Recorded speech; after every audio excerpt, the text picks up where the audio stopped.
Marzoni itu kan ditangkap oleh petugas pemasyarakatan. Jadi pada saat dilakukan pengecekan kedatangan, ditemukan barang bukti, kemudian dilakukan penggeledahan ke tempatnya pada bulan Januari kalau nggak salah tahun 2025. Kasus narkotika yang menjerat aktor Amarzoni kini memasuki ranah yang jauh lebih gelap dengan munculnya dugaan serius mengenai adanya praktik pemerasan. Sebuah sumber yang dekat dengan aktor tersebut, sebagaimana dikutip oleh tribunusakembangan.com, mengungkapkan bahwa Amarzoni pernah menerima tawaran terselubung untuk menghentikan proses hukumnya dengan imbalan sejumlah uang yang fantastis, yaitu mencapai 300 juta rupiah. Pihak yang diduga mengirimkan pesan melalui aplikasi WhatsApp tersebut mengklaim sebagai aparat dan secara spesifik menegaskan bahwa dirinya bukanlah petugas lapas. Transaksi yang ditawarkan ini menjanjikan penyelesaian kasus Amarzoni jika uang sejumlah ratusan juta tersebut dapat dipenuhi. Informasi ini, yang dikonfirmasi kebenarannya oleh kuasa hukum Amarzoni, John Matias, menempatkan kasus ini dalam dimensi baru. Dari kasus pidana narkotika menjadi dugaan tindak pidana pemerasan yang melibatkan oknum di lingkungan penegakan hukum. John Matias membenarkan bahwa permintaan uang ini berlangsung dalam jangka waktu yang cukup lama. Diperkirakan selama 10 bulan, saat Amar masih menjalani masa tahanan di Lapas Kelas 1 Cipinang. Kegagalan Amarzoni untuk memenuhi tuntutan finansial tersebut ditengarai menjadi pemicu terus berlanjutnya proses hukum, yang berpuncak pada pelimpahan berkas ke Jaksa Penuntut Umum atau JPU dan akhirnya pemindahan Amar ke Lapas Super Maximum Security Nusa Kambangan. Pengungkapan ini menuntut adanya investigasi tuntas oleh otoritas yang berwenang untuk mengidentifikasi dan menindak oknum aparat yang diduga terlibat demi menjaga integritas institusi penegak hukum dan menjamin keadilan prosedural bagi setiap warga negara.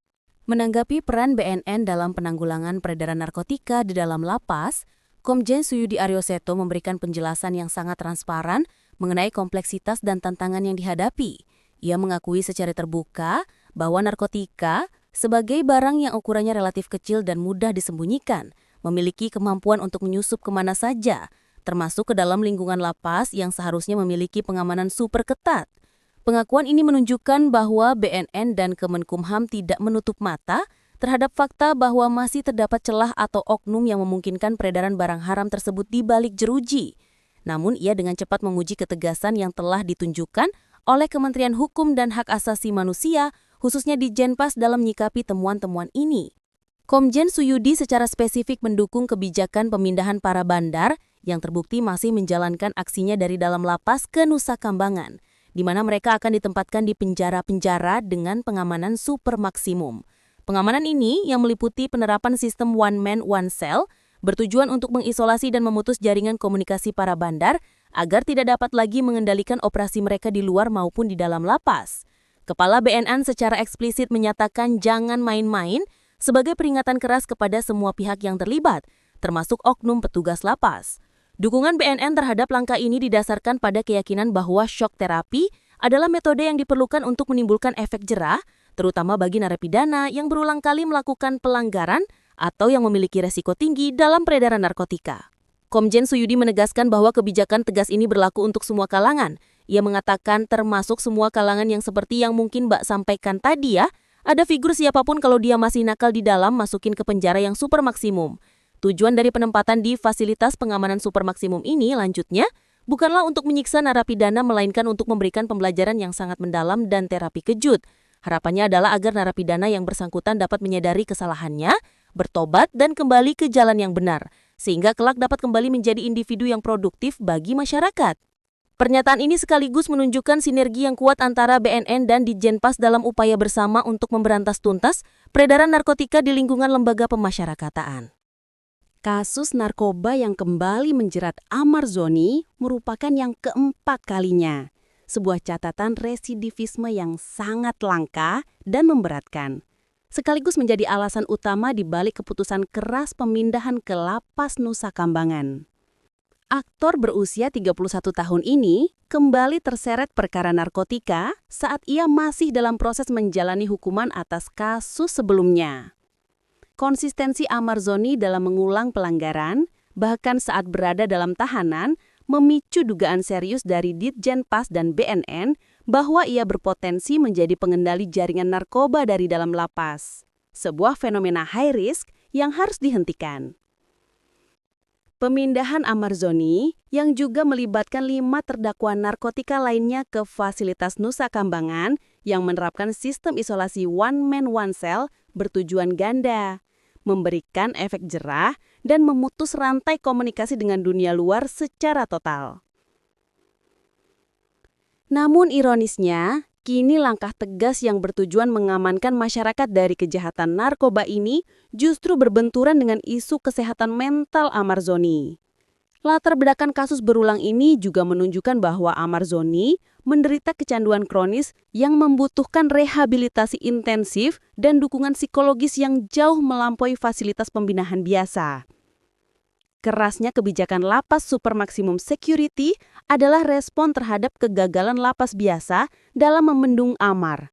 Tetapi dampak samping psikologisnya kini menciptakan tantangan hukum dan etika yang tidak terhindarkan. Setelah 2 minggu penyelidikan yang terkunci di Jakarta, Kompol Maya memutuskan satu-satunya cara untuk membongkar konspirasi adalah dengan menemui Amarzoni di Lapas Nusa Kambangan. Dengan surat izin resmi, ia tiba di Pelabuhan Cilacap dan menyeberang ke pulau terketat di Indonesia.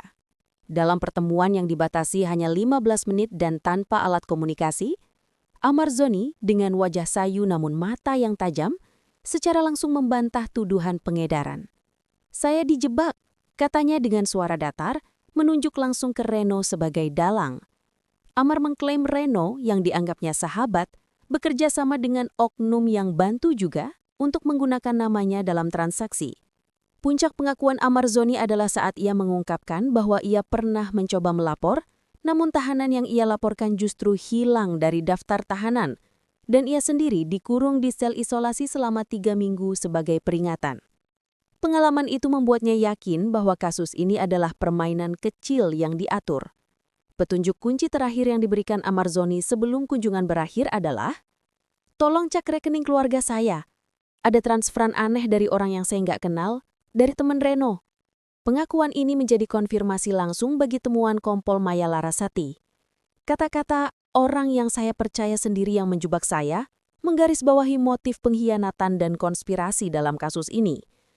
Kompol Maya meninggalkan Nusa Kambangan dengan keyakinan kuat bahwa ia memiliki bukti yang cukup untuk memulai babak baru dalam investigasi ini. Isu mengenai masuknya narkoba ke dalam rutan atau lapas di tengah sistem pengamanan yang diklaim super ketat menjadi poin krusial yang juga disoroti.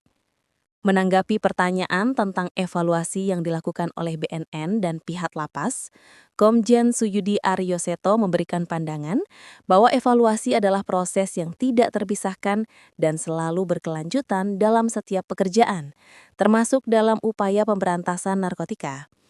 Ia menegaskan, pasti namanya evaluasi itu dalam pekerjaan itu selalu untuk mencari yang terbaik. Evaluasi ini menurutnya tidak hanya dilakukan di lingkungan lapas, tetapi juga secara internal di BNN sendiri. Tujuannya adalah untuk terus memperbaiki kinerja, meningkatkan efektivitas dan memastikan pelayanan yang diberikan kepada masyarakat menjadi lebih baik dan lebih produktif. Komjen Suyudi mengakui bahwa tantangan memasukkan narkoba ke